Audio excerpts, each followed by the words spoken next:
Bismillahirrahmanirrahim. Assalamualaikum warahmatullahi wabarakatuh. Selamat bertemu kembali para santri Husnul Khotimah, khususnya kelas 8 dalam mata pelajaran IPA. Marilah kita lanjutkan lagi materi tentang tekanan, yang mana saat ini kita akan membahas tekanan udara. Sebelumnya kita sudah membahas masalah tekanan pada zat padat, kemudian pada zat cair, dan yang terakhir ini kita akan membahas tekanan pada gas. Utamanya kita akan membahas pada udara. Seperti yang kita rasakan, walaupun udara sepertinya ringan, tidak merasakan adanya hal-hal yang memberatkan, ternyata udara juga mempunyai tekanan. Bukti bahwa udara mempunyai tekanan kita bisa melihat. Contohnya kalau kalian membuka pentil ban motor atau mobil, maka akan terjadi udara yang keluar dari dalam ban mobil menuju ke udara luar. Kemudian adanya angin darat dan angin laut, kemudian balon udara, dan lain-lain. Ini membuktikan bahwa udara mempunyai tekanan. Mengapa kita tidak merasakan ditekan oleh udara di alam semesta ini? Karena udara yang bertekanan di sekeliling kita saling menstabilkan. Udara yang bertekanan di sekeliling kita mempunyai tekanan sebesar 1 atmosfer.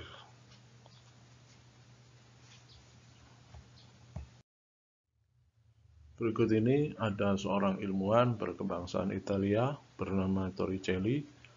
Ia adalah seorang ilmuwan yang mencoba meneliti berapa besarnya tekanan udara standar di permukaan air laut. Dalam hal ini, Torricelli membawa wadah terbuka yang berisi air raksa ke tepi pantai dengan anggapan di tepi pantai permukaannya 0 meter dari permukaan air laut. Ini bak terbuka dan diisi air raksa, kemudian diberi warna merah supaya jelas. Kemudian ada tabung hampa udara itu kosong. Kemudian dicoba dicelupkan ke dalam air raksa. Ya, seperti ini. Ya, akibat adanya tekanan udara, maka air raksa ini bisa naik ke dalam tabung berikut.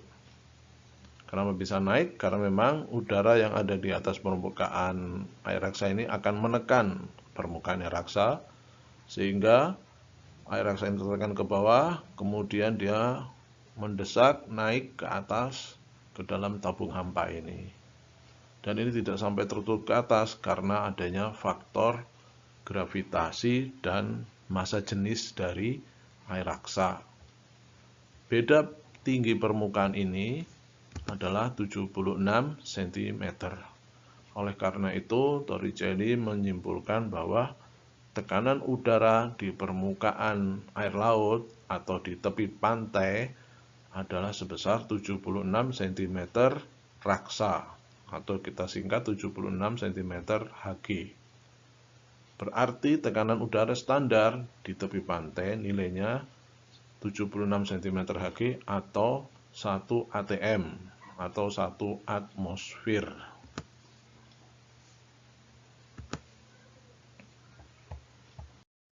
Seperti diketahui sebelumnya, tekanan udara standar adalah 76 cm Hg dpl. dpl ini singkatan di atas permukaan laut.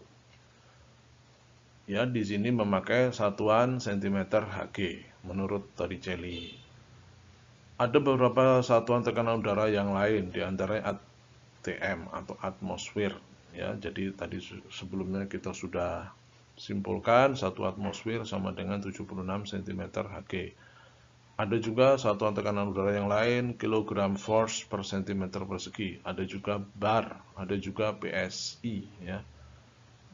Macam-macam. Adapun alat untuk mengukur tekanan udara itu kita namakan barometer.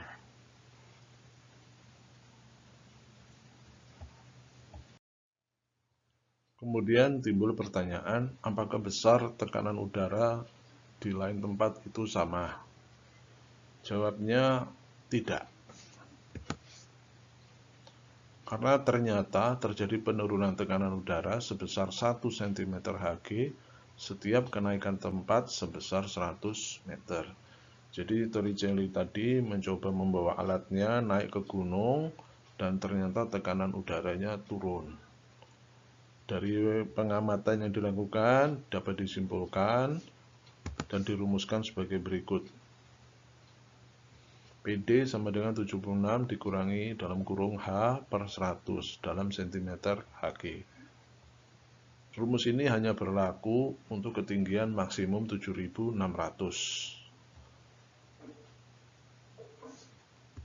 Seperti kita lihat pada grafik berikut ini adalah yang vertikal yang menunjukkan tekanan, yang horizontal menunjukkan besarnya ketinggian. Makin tinggi, nilainya ketinggiannya makin besar, maka tekanannya makin turun. Ini bisa dilihat di grafik ini.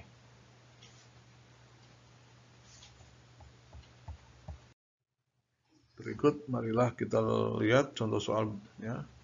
Berapakah tekanan udara di suatu tempat yang berada pada ketinggian 400 meter di atas permukaan laut? Kita tulis yang diketahui dulu. Ketinggian 400 meter kita tulis H sama dengan 400 meter. Kemudian yang ditanya adalah tekanan udara setempat, kita tulis saja PUD. UD ini singkatan udara setempat. Masukkan rumusnya, PUD sama dengan 76 min H per 100. Kemudian kita masukkan angka-angkanya, matematika biasa, dan hasilnya adalah 72 cm Hg. Ini menunjukkan bahwa makin tinggi suatu tempat, tekanan udaranya makin turun. Hal ini bisa kamu rasakan kalau kamu naik pesawat terbang. Pada saat kamu naik pesawat terbang, kuping akan terasa seperti ditekan ya, akan merasa. Atau kalau kamu berjalan di suatu tempat yang lebih tinggi dari tempat kamu tinggal, terasa di telinga ada sesuatu yang berbeda. Telinga seperti berdengung atau seperti ada tekanan yang menyumbat. Berikut ini adalah alat manometer terbuka yang digunakan untuk mengukur bejana tertutup yang bertekanan. Manometer terbuka ini merupakan alat yang sangat sederhana, hanya untuk bisa mengetahui tekanan tabung yang tidak terlalu besar. Ini permukaannya rata, cairnya, karena tekanan udaranya di kedua tutup ujung di sini adalah sama-sama sebesar 1 atmosfer. Ini adalah cara mengukur tekanan udara pada suatu tabung bertekanan. Manometer yang terbuka, yang salah satunya dibiarkan terbuka, salah satu ujungnya disambungkan ke tabung bertekanan. Apabila tabung bertekanan ini lebih tinggi daripada tekanan udara luar, maka zat cair yang dekat dengan tabung akan mengalami penurunan. Sedangkan zat cair yang berhubungan dengan udara luar, maka dia akan naik. Sehingga terjadi perbedaan ketinggian sebesar 20 cm. Ini adalah contoh. Sehingga kita bisa menyimpulkan berapakah tekanan dalam tabung tersebut adalah sebesar 76 plus 20. Jadi hasil tekanan udara dalam tabung ini sebesar 96 cm Hg. Sebaliknya di gambar berikut ini, di mana tekanan tabungnya lebih rendah daripada tekanan udara luar. Lebih rendah 20 cm Hg. Maka bisa kita hitung berapa tekanannya, adalah 56 cm Hg. Ini adalah cara sederhana manometer untuk mengukur tabung yang bertekanan tidak terlalu besar. Demikian materi tekanan gas atau tekanan udara yang dapat disampaikan. Semoga bermanfaat dan mudah dimengerti oleh kalian semua. Marilah kita tutup materi pelajaran ini dengan membaca Alhamdulillah bersama-sama. Alhamdulillahirabbil alamin. Wassalamualaikum warahmatullahi wabarakatuh.